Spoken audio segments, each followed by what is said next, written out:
dans les différents services de pneumologie adulte de l'hôpital Calmette. Et donc l'idée, c'est de vous présenter les différents traitements pharmacologiques qu'on utilise dans la BPCO, avec notamment la prescription des traitements nicotiniques de substitution et les autres traitements pharmacaux. Les diapositives suivantes.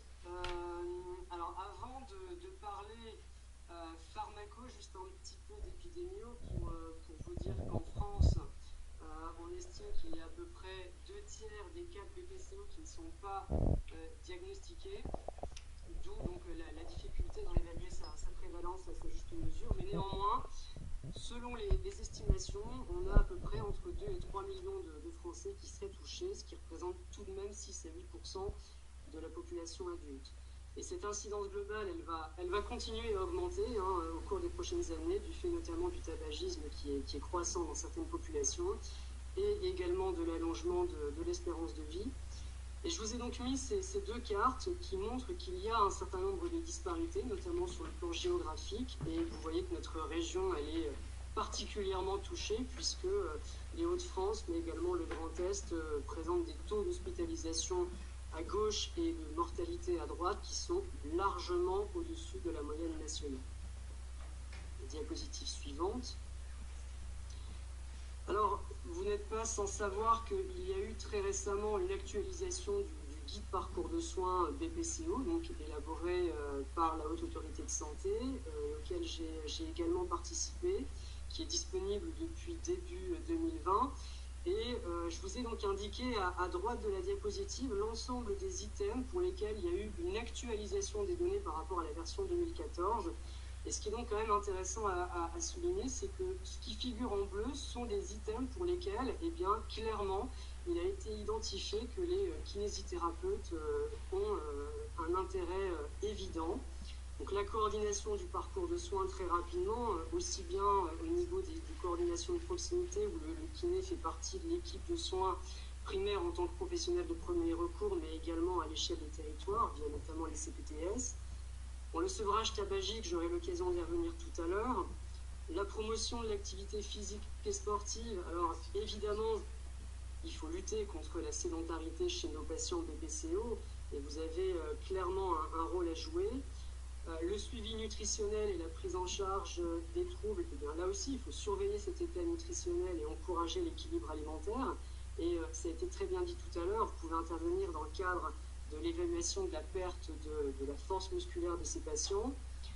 Les traitements médicamenteux de fond, j'y reviendrai. Et puis les exacerbations de BPCO, ça a été également évoqué tout à l'heure, où il faut justement sensibiliser le patient à détecter éventuellement ces signes d'exacerbation. Diapositive suivante. Alors, le sevrage tabagique. Je vais passer pas mal de temps là-dessus parce que c'est clairement le socle de la prise en charge de la BPCO, puisque dans plus de 90% des cas, vous savez que c'est une maladie qui est d'origine post-tabagique. Donc le sevrage tabagique, il a un certain nombre d'objectifs. Le premier, c'est de pouvoir ralentir le déclin progressif du VMS, qui traduit donc l'obstruction bronchique de cette maladie. Ça permet également de retarder l'apparition d'une éventuelle insuffisance respiratoire chez ces patients, de prévenir et de contrôler les symptômes, et puis évidemment d'améliorer un certain nombre de critères tels que la qualité de vie, mais également la tolérance à l'effort et à l'exercice. Diapo suivante.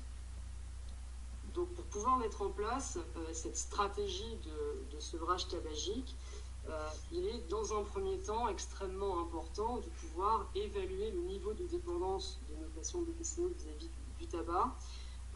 On a un certain nombre d'outils à disposition pour cela, dont le test de dépendance à la cigarette par, vous connaissez probablement le test de Fagerström, qui se décline soit en 6 questions, soit, pour que ce soit beaucoup plus simple, en 2 questions. Et si on s'intéresse au test donc en 2 questions, c'est assez simple. D'abord, il faut leur demander combien de cigarettes est-ce qu'ils fument quotidiennement et quel est le délai finalement entre la prise de la première cigarette et le réveil matinal. Et à partir de là, vous allez pouvoir calculer un score qui vous déterminera s'il y a une dépendance ou pas. Et s'il y a une dépendance, est-ce qu'elle est modérée ou est-ce qu'elle est d'emblée sévère?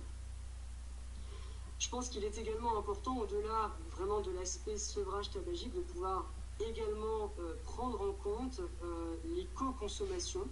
Je pense par exemple à l'alcool, qui est clairement un facteur de risque de rechute du tabagisme, et également le cannabis. Il ne faut pas l'oublier, puisque c'est une consommation qui est de plus en plus fréquente et qui contribue à arrêter, en tout cas d'empêcher l'arrêt du tabac. Autre point essentiel, on s'intéresse beaucoup à la quantité de cigarettes consommées, mais il ne faut pas non plus oublier de prendre en compte le type de cigarette prise par le patient. Est-ce que ce sont des cigarettes manufacturées? Est-ce que ce sont des tubes, des cigarettes roulées ou autres? Puisque forcément, la teneur en nicotine ne sera pas du tout la même. Et autre point, il faut également s'intéresser à la façon dont le patient prend ses cigarettes et surtout comment il tire sur ses cigarettes. Puisque là aussi, il va y avoir des teneurs en nicotine qui seront complètement différentes. Diapositive suivante. Du coup, depuis 2016, il y a donc cette loi de modernisation de notre système de santé qui autorise un certain nombre de professionnels, dont les kinés, à prescrire les traitements nicotiniques de substitution. Et je vous ai mis cette diapo qui donc est une copie écran de ce qu'on peut trouver sur le site de l'assurance maladie et qui montre un petit peu la part de prescription de l'ensemble de ces professionnels. Bon, on voit que la part des kinés, pour l'instant, reste faible, mais ce qui est tout de même encourageant, c'est que ce sont des données 2019, et si on regarde l'évolution par rapport à 2018, on est à plus de 100%. Donc il y a clairement une bonne évolution, et je pense qu'il faut continuer comme cela. Diapositive suivante. Alors, par rapport à la prescription des traitements nicotiniques de substitution, il y a eu donc une actualisation, puisque vous savez qu'avant 2019, tout était basé sur un forfait annuel qui était de 150 € par assuré. Et depuis donc, le 1er janvier 2019, on a la possibilité donc, de prescrire des TNS, mais à la condition que ces médicaments fassent partie, soient inscrits sur une liste qui est une liste évolutive des spécialités remboursables, pris en charge donc, par l'assurance maladie à hauteur de 65%, sachant que la dernière liste évolutive date de septembre 2020. Donc il ne faut pas hésiter à la consulter avant de prescrire un TNS. Diapo suivante. Et donc, quelques rappels par rapport aux modalités de prescription. Il est important que la prescription se fasse sur papier libre, en double exemplaire. Il faut également veiller à ce qu'il ne figure que ces traitements nicotiniques de substitution sur cette ordonnance. Donc il ne faut qu'il n'y ait aucun autre traitement médicamenteux. Et puis après, pour l'ensemble des mentions obligatoires, c'est vraiment une ordonnance classique. Donc il faut évidemment les coordonnées du kiné, donc son nom, son prénom et son numéro d'identification.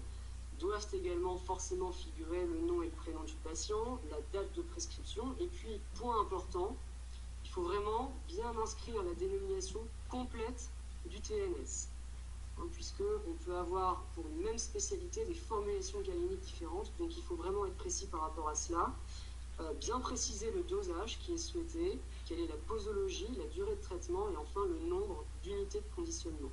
Je vous ai remis juste après donc, le lien que vous pouvez consulter pour avoir accès à l'ensemble de ces spécialités remboursables. Et puis enfin, il faut évidemment la signature du prescripteur. Alors, on va du coup voir de façon quasi exhaustive l'ensemble de ces traitements nicotiniques de substitution, et je vais commencer d'abord par ceux qui doivent être privilégiés en première intention, à savoir les formes transdermiques. Donc les formes transdermiques, ce sont des formulations qui sont clairement, en tout cas, précisées par une monographie au sein de la pharmacopée européenne. Vous y avez accès. Ce sont des préparations qui doivent être placées sur la peau, qui doit être une peau non lésée, et qui donc vont permettre de libérer très progressivement des principes actifs, en l'occurrence de la nicotine, dans la circulation générale, après le passage de la barrière cutanée. Tous les patchs, quels qu'ils soient, sont systématiquement composés de 4 éléments. Vous avez donc un revêtement externe qui est imperméable, le compartiment qui contient la nicotine, une membrane semi-perméable et puis le revêtement adhésif. Diapo suivante. Et donc il faut savoir qu'il existe différents types de patchs. Il y a ce qu'on appelle des patchs réservoirs qui vont moins nous concerner là dans cette présentation. Bon, voilà, ce sont des patchs dans lesquels le principe actif va être contenu dans un réservoir et qui donc va permettre de libérer de façon très contrôlée le médicament. Il est évident qu'avec ce type de patch, étant donné qu'on a un réservoir liquide, il est impossible de découper le patch. Ce qui va beaucoup plus nous intéresser dans le cas du sevrage tabagique, ce sont les patchs qu'on qualifie de matriciels, c'est-à-dire qu'en fait à l'intérieur vous avez une matrice qui est composée de réseaux de polymères, qui peut être un réseau plus ou moins structuré, dans lequel on va venir dissoudre et disperser la nicotine à des concentrations plus ou moins différentes si c'est des patchs multicouches.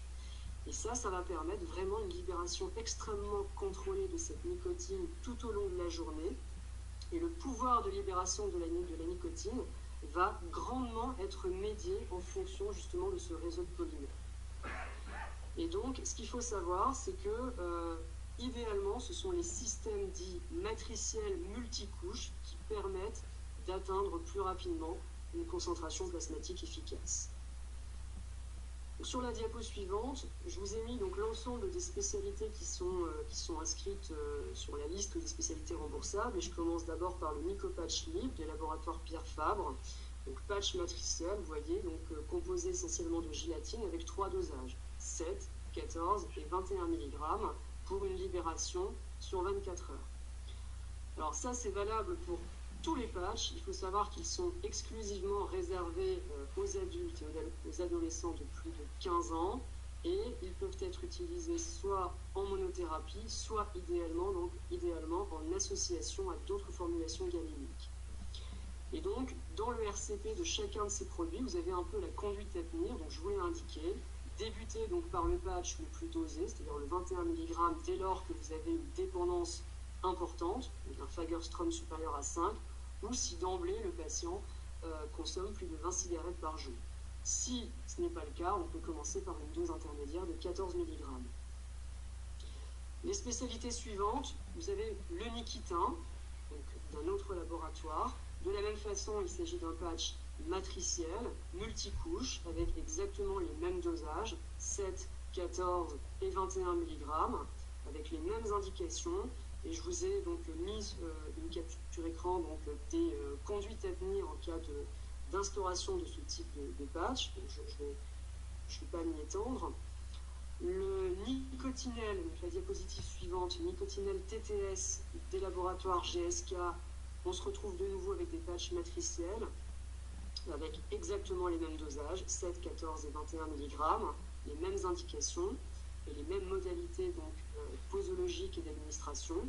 Et enfin, et c'est là où il faut être, je pense, très vigilant, si vous prescrivez donc le Nicorette du laboratoire Johnson & Johnson, vous voyez que d'une part, il s'agit d'un patch monocouche, on n'aura pas tout à fait la même cinétique de libération, et d'autre part, c'est ça qui est important, au niveau des dosages, ils sont différents des précédents, puisque vous avez du 10, du 15 et du 25 mg pour une libération de 16 heures.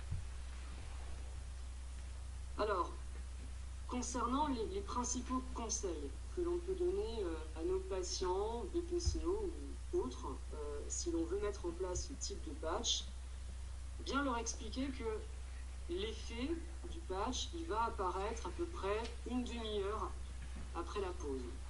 Et que cet effet, il va se poursuivre tout au long de la journée. Et que donc, il est nécessaire vraiment d'appliquer systématiquement le patch dès le matin, dès le réveil. Ça, c'est la première chose. Deuxièmement, de pouvoir changer tous les jours le site d'application, en laissant donc la peau libre pendant au moins une semaine, ce qui va permettre de prévenir la formation de ce qu'on appelle un réservoir local au niveau cutané qui peut modifier la cinétique de libération de la nicotine. Évidemment, il faut coller le patch sur une peau glabre, donc non lésée, premier point. Et il faut également demander au patient de couper ses poils à l'endroit où il va apposer son patch et surtout de le couper avec des ciseaux et surtout pas avec le rasoir qui risque de créer des micro-traumatismes qui peut là aussi empêcher la libération, en tout cas modifier la libération de la nicotine.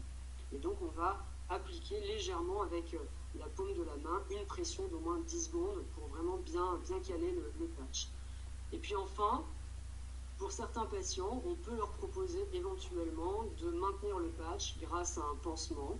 Mais attention, là aussi, il faut impérativement que ce soit un pansement non occlusif, typiquement micropore par exemple, puisque les pansements occlusifs sont clairement contre-indiqués car ils risquent de favoriser ce qu'on appelle des hyperhydratations locales et donc d'augmenter l'absorption cutanée de la nicotine et donc par conséquent derrière risquer d'augmenter le surdosage.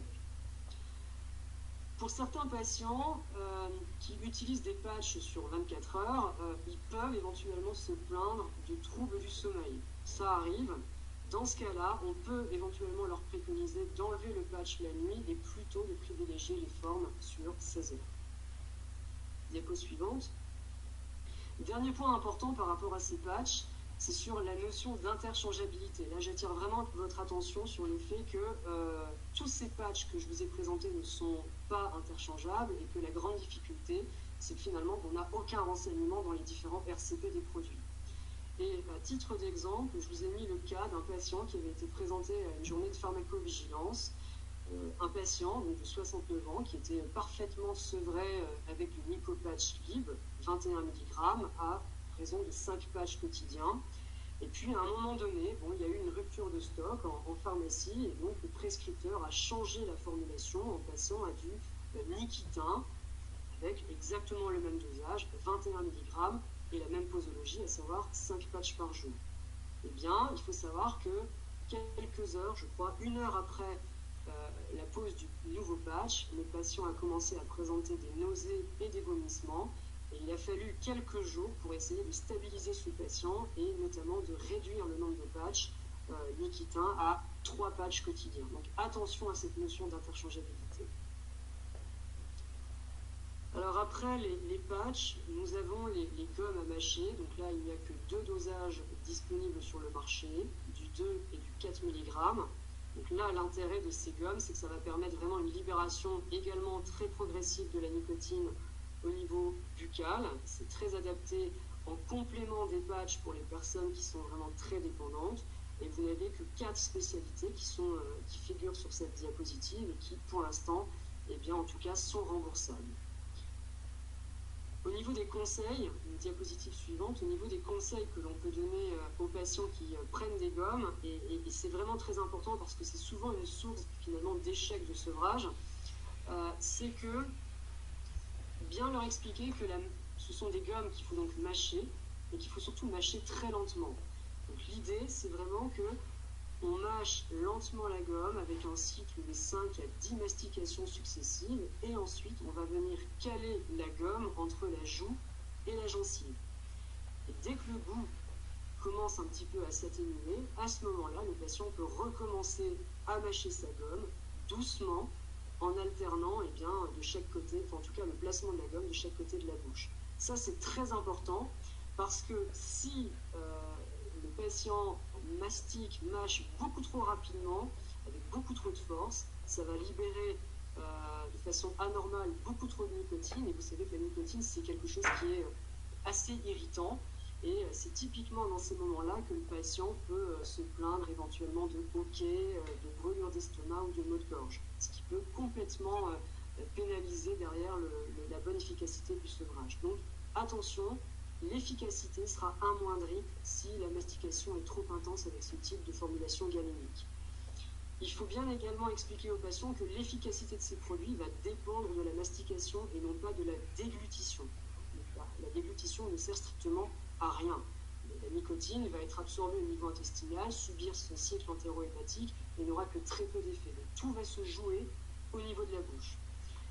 Alors au niveau de la posologie, c'est vraiment une gestion coup par le patient en fonction de ses envies de fumer, donc en association avec les patchs. Vous voyez qu'on peut aller jusqu'à 8-12 gommes les premiers jours et puis après on essaie de diminuer progressivement tout en sachant qu'il ne faut généralement pas dépasser 25 gommes par jour.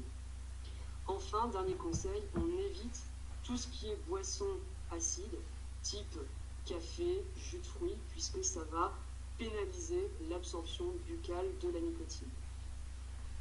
Diapositive suivante. Autre formulation, ce sont les comprimés sublinguaux et les pastilles à sucer. Donc là aussi, vous n'avez que 4 spécialités que l'on peut prescrire, qui permettent également une absorption quasi complète de la nicotine par la muqueuse buccale. Et ça, c'est plutôt des médicaments qu'on pourra privilégier chez les patients qui ne souhaitent pas mâcher. Et sur la diapositive suivante, je vous ai mis donc les principaux conseils que vous pouvez donner aux patients qui sont sous comprimés sublinguaux ou pastilles à sucer, avec toujours de la même façon cette notion de délitement très progressif. Donc il faut vraiment laisser le comprimé se déliter lentement sous la langue, sans le croquer, sans le mâcher. On peut aller jusqu'à 8 à 12 comprimés ou pastilles par jour. On évite à chaque fois tout ce qui est boisson acide avant et pendant la prise. Et puis, il faut éventuellement prévenir le patient des éventuels effets secondaires pour qu'il y soit sensibilisé, à savoir irritation de la gorge, hypersalivation.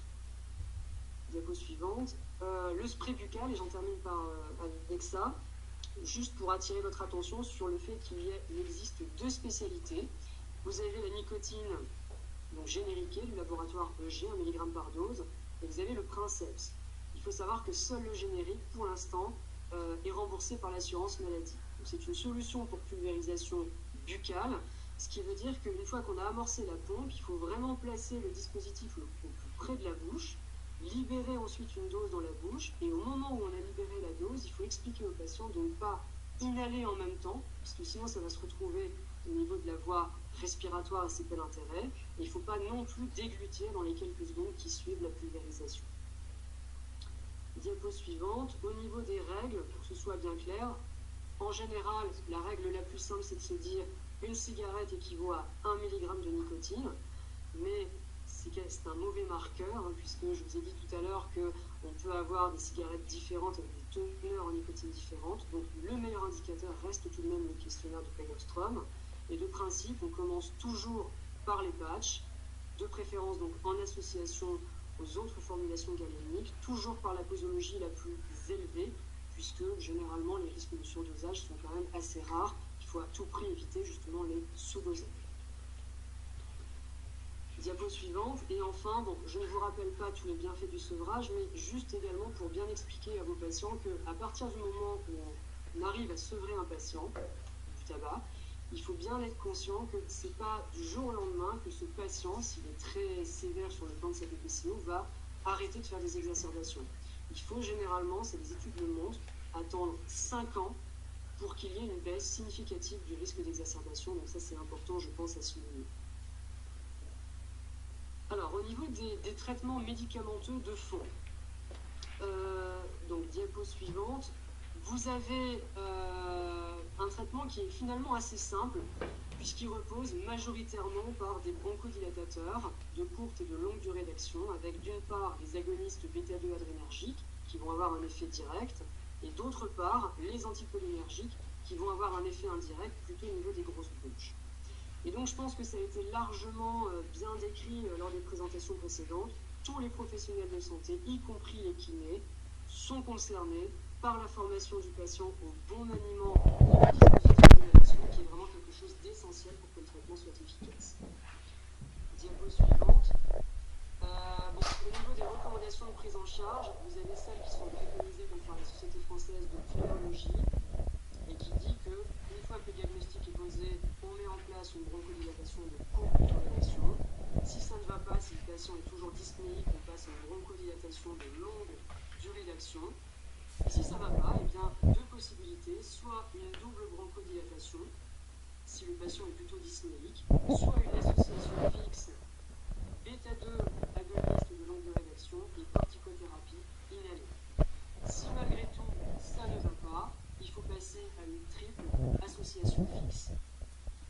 Sur la diapo suivante, tout est résumé sous forme de tableau, donc je vais passer. Et sur la diapo suivante, je vous ai mis donc une capture écran finalement du guide parcours de soins de la BPCO, donc de la HLS, qui encore une fois insiste sur ce point de bon maniement du dispositif d'inhalation qui doit vraiment faire l'objet de piqûres de rappel de l'ensemble des professionnels de santé. Alors, je ne sais pas si j'ai encore un petit peu de temps, mais l'idée est de vous présenter très rapidement l'ensemble des systèmes inhalés, parce que je pense que vous avez une part très importante à jouer là-dessus. Donc sur cette diapo, vous avez donc le schéma qui vous récapitule un petit peu finalement le cheminement des particules médicamenteuses. Et vous voyez que pour pouvoir être inhalé et atteindre les poumons, il faut que l'aérosol qui est produit par le dispositif doit se composer de particules, soit sous forme de gouttelettes, soit sous forme de particules de poudre. Et il faut que ces particules aient une taille appropriée pour pouvoir traverser la bouche, l'oropharynx, le larynx et enfin se déposer dans les poumons. Et la taille de ces particules va être, pour certains dispositifs, grandement conditionnée par la technique de prise de nos patients. Premier type de dispositif, les sprays, donc qui sont largement prescrits, les aérosols doseurs pressurisés. Donc là, vous avez un médicament qui est en solution ou en suspension et qui est conditionné dans un récipient qui en général est un récipient métallique avec une valve doseuse et qui est maintenu sous pression grâce à un gaz propulseur. Et on distingue des aérosols qui sont conventionnels avec une taille, en tout cas une granulométrie de l'ordre de 3 à 4 microns. Et vous avez des aérosols ultra fins qui permettent vraiment d'avoir une granulométrie beaucoup plus fine. Diapo suivante, vous avez des sprays qui sont dits auto-déclenchés, où là, eh bien, l'inspiration va être, en tout cas, va déclencher l'aérosolisation du système. Donc ça, c'est très intéressant puisque vous savez qu'avec les sprays, le principal inconvénient, c'est cette nécessité d'avoir une bonne coordination main-poumon. Avec les autodéclenchés, on s'affranchit de cette coordination main-poumon, donc c'est assez intéressant à utiliser. Mais évidemment, ça nécessite que le patient ait une bonne capacité inspiratoire.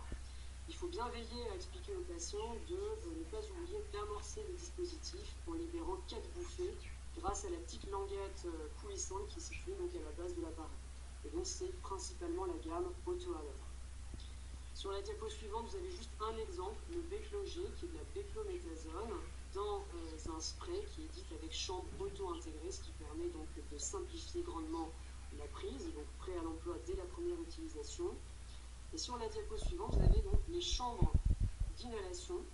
Et là, j'attire juste votre attention parce que souvent, on considère que la chambre d'inhalation est un petit peu une solution de facilité, sauf que dans la pratique, j'ai la majorité de mes patients qui ne savent pas correctement utiliser une chambre d'inhalation parce qu'on ne leur a pas expliqué et c'est pas si évident que ça à utiliser. Et donc attention, les chambres peuvent être complètement différentes l'une à l'autre. Il faut prendre en compte le volume mort, prendre en compte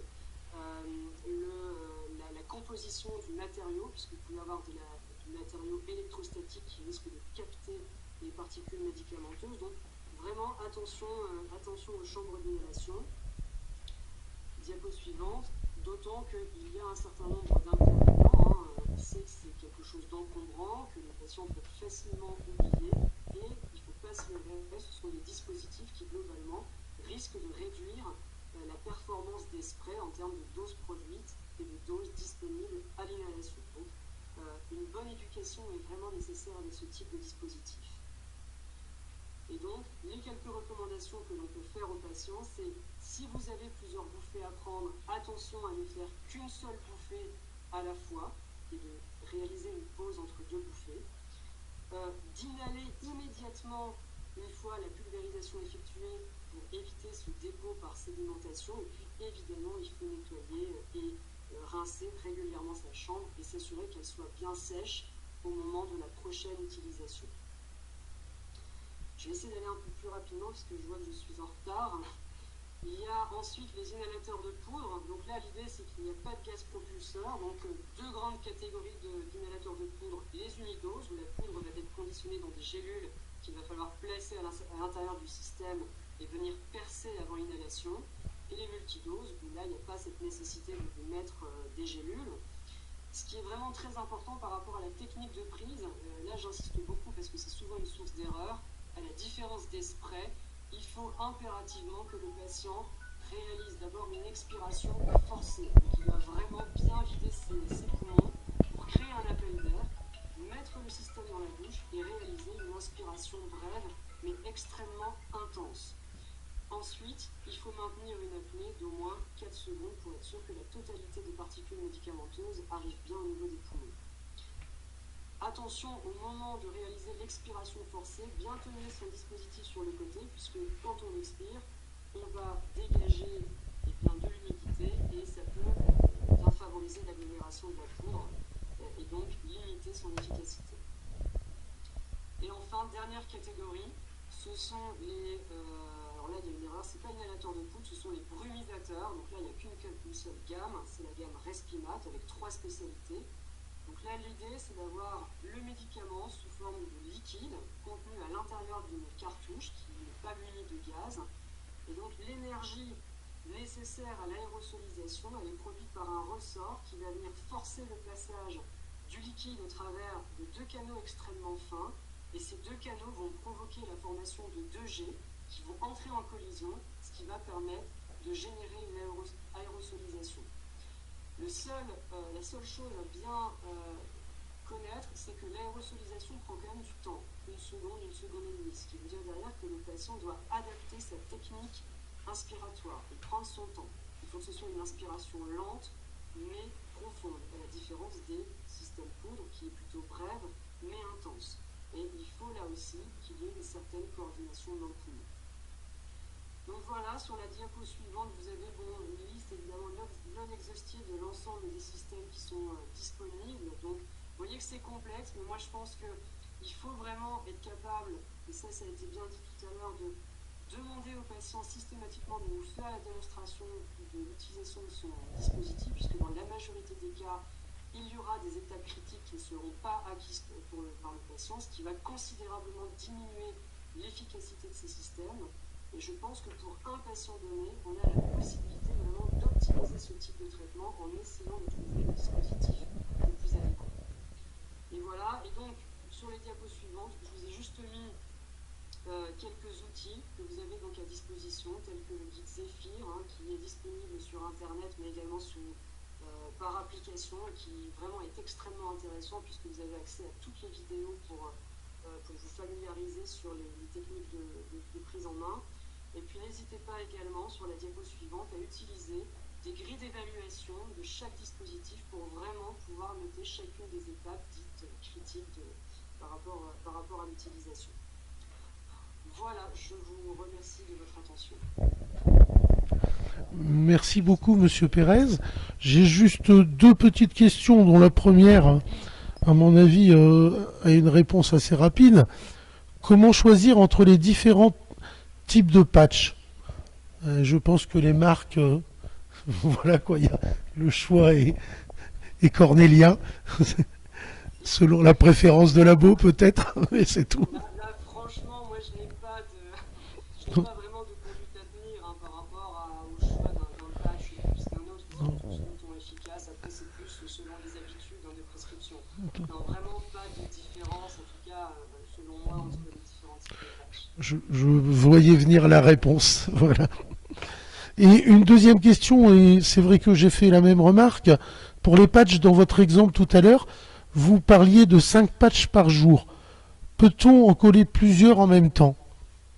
Oui, on peut en coller plusieurs en même temps, et moi je le vois régulièrement dans le service de pneumologie, des patients qui typiquement ont un patch de 21 mg plus 14 mg. Ça se fait, il n'y a absolument aucun problème. Il vaut mieux vraiment débuter, comme je l'ai dit tout à l'heure, d'emblée par la dose la plus élevée. Il ne faut pas hésiter à aller bien au-dessus de 21 mg pour les patients qui sont très très dépendants. Eh bien, écoutez, Problème à poser plusieurs patchs. merci beaucoup pour votre intervention qui était de très bonne qualité. Et j'espère qu'on aura le plaisir de retravailler ensemble. C'est toujours très instructif. Je vous remercie encore une fois.